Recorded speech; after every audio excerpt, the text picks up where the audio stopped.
അപ്പൊ ഇവിടെ നമ്മൾ വായിക്കുന്നു,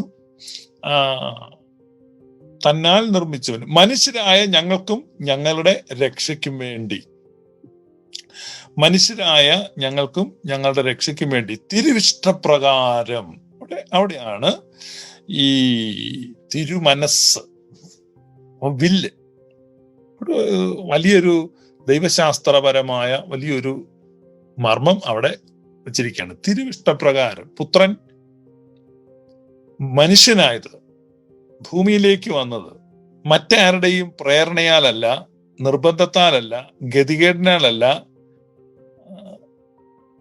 പുത്രൻ സ്വയം ഇറങ്ങി വന്നത്. കെനോസിസ്.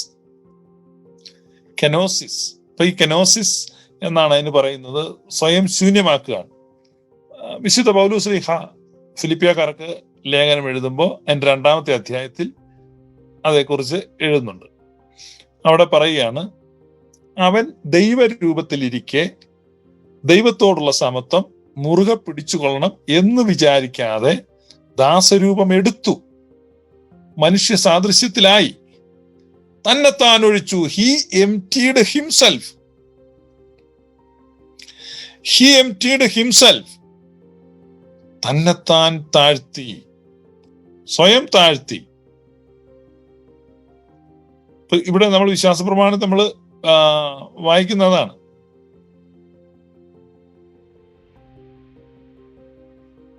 സ്വർഗത്തിൽ നിന്ന് ഇറങ്ങി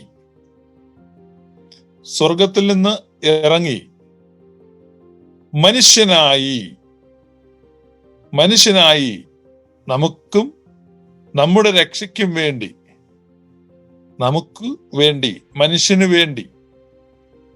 അപ്പൊ ഈ കെനോസിസ് സംഭവിച്ചത്, അല്ലെങ്കിൽ ഈ സ്വയം താഴ്ച സംഭവിച്ചത്, സ്വയം ശൂന്യനാക്കിയത്, മനുഷ്യനായത്, അതേക്കുറിച്ച് പൗലോസ്ലീഹ കൊരിന്ത്യക്കാർക്ക് എഴുതുമ്പോൾ പറയുന്നത്, പാപമറിയാത്തവനെ ദൈവം നമുക്ക് വേണ്ടി പാപമാക്കി മാറ്റി. എപ്പോഴാണ് അവൻ പാപമായി തീർന്നത്? അവൻ മനുഷ്യനായപ്പോൾ അവൻ പാപമായി തീർന്നു. അപ്പൊ തന്നാൽ സകലവും നിർമ്മിച്ചവനും സകലത്തിന്റെയും സൃഷ്ടാവായിരിക്കുന്ന പിതാവിനോട് സമത്വമുള്ളവനായ ആ പുത്രൻ തിരുവിഷ്ടപ്രകാരം സ്വർഗത്തിൽ നിന്നിറങ്ങി. വിശ്വാസപ്രമാണം ചൊല്ലുമ്പോൾ നമ്മൾ പുത്രന്റെ ഖണ്ഡിക അഥവാ 2-ാമത്തെ ഖണ്ഡിക വായിക്കുമ്പോൾ 3 പ്രാവശ്യം നമ്മൾ കുരിശ് വരയ്ക്കാറുണ്ട്. അതിൽ ഒരു പ്രാവശ്യം കുരിശ് വരയ്ക്കുന്ന ഈ ഭാഗത്താണ്. പുത്രൻ സ്വർഗത്തിൽ നിന്ന് ഇറങ്ങി എന്ന് പറയുമ്പോൾ, കാരണം കുരിശ് വരയ്ക്കുന്നതിന്റെ അർത്ഥം എന്ന് പറഞ്ഞാൽ സ്വർഗത്തിൽ നിന്ന് പുത്രൻ ഭൂമിയിൽ വന്നു, പാപത്തിൽ നിന്ന് ഇടതിന്റെ മക്കളെ വലതിലേക്ക് മാറ്റി എന്നുള്ളതാണ്. കാരണം അത് കർത്താവിന്റെ ഒരു ഉപമയിൽ നിന്ന് തന്നെയാണ് ആശയം എടുക്കുന്നത്. കാരണം ഇടതുവശത്തുള്ളവരെയും വലതുവശത്തുള്ളവരെയും തിരിക്കുന്നതായിട്ടും, വലതുവശത്തുള്ളവരെ അനുഗ്രഹിക്കപ്പെട്ടവരെന്ന് അഭിസംബോധന ചെയ്യുന്നതായിട്ടും ഒക്കെ ഉണ്ട്.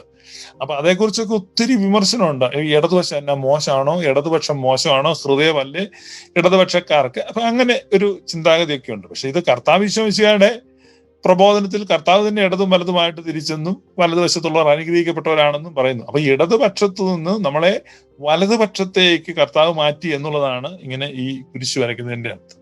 ഈ കുരിശു വര ഉള്ളത് കൊണ്ടാണ് പണ്ട് മുതലേ ക്രൈസ്തവരിൽ ഒരു ഭൂരിപക്ഷവും ഇടതുപക്ഷ വിരോധികളായിട്ടും ഒക്കെ വലതുപക്ഷക്കാരും ഒക്കെ ആയിട്ട് നിന്നത്. പക്ഷെ ഈ ഇടതുപക്ഷവും വലതുപക്ഷമായിട്ട് ഇതിന് ബന്ധമൊന്നുമില്ല. പക്ഷെ ആ ടെർമിനോളജി പൊതുവെ ക്രൈസ്തവരുടെ മനോബോധത്തിൽ ഇടതിനോട് ഒരു വിരക്തി വരുവാൻ ഉള്ളൊരു കാരണം അതാണ്. അതും ഇതുമായിട്ട് യാതൊരു ബന്ധവും ഇല്ലെന്ന് പിന്നെ ഞാൻ പറയുന്നു.